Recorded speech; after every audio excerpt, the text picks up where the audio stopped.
Welcome to our web exclusive. I'm Mike Montecalvo along with Eyewitness News analyst Lieutenant General Reginald Centracchio. We're taping this on a Tuesday, the Tuesday before Thanksgiving, and we know a lot of people already at the airport and at train stations. Obviously, General, we talked a little bit about this last night, the increased security in New York City. It's not just for the Macy's Day Parade, it's also a big weekend because of shopping and, of course, securing Trump Tower. So this has been very active. There are going to be 3,000 police officers there on Thursday.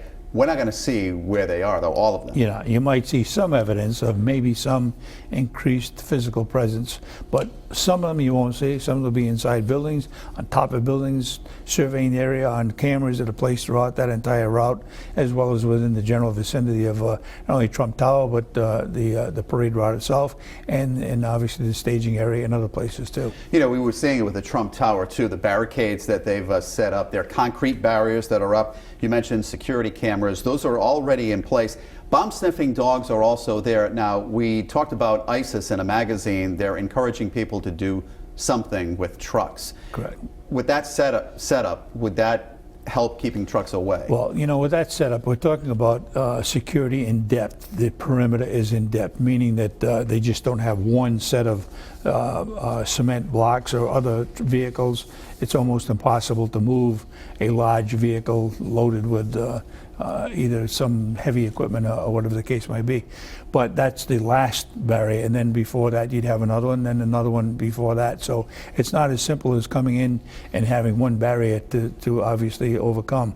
So what we're seeing is much of what we're seeing is only what we can see without being redundant about the whole thing. It's a security plan in depth, so it goes way out beyond the immediate vicinity of the parade route itself. When you were Adjutant General, obviously you were in charge of security locally. I think when you were Colonel, you were head, you kind of you did oversee the America's Cup races. Correct. Mm-hmm. I know the parade and the Trump Tower and America's Cup races, three different things, but is the security plan and what you go into basically the same? It is. Number one, you have to identify what the mission is, and that's to protect the general public, and you protect the assets of what is in this case a parade and other facilities that we're looking at, such as Trump Tower, and those that need to come in and out of the place, as well as the general public.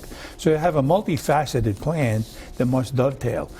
Mike, I think the big thing between now and back in the 80s when we did the America's Cup is you didn't have anywhere near the kind of communications capability you do today with cell phones all over the place and the interoperability of the different communication systems.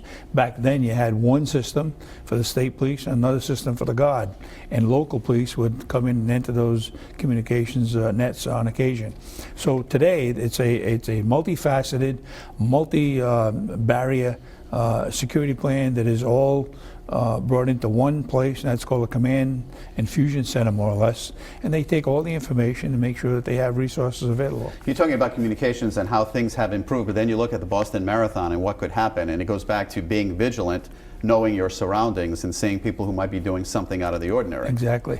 And you pointed out earlier that both Al-Qaeda and ISIS, all their publications are suggesting individual action here.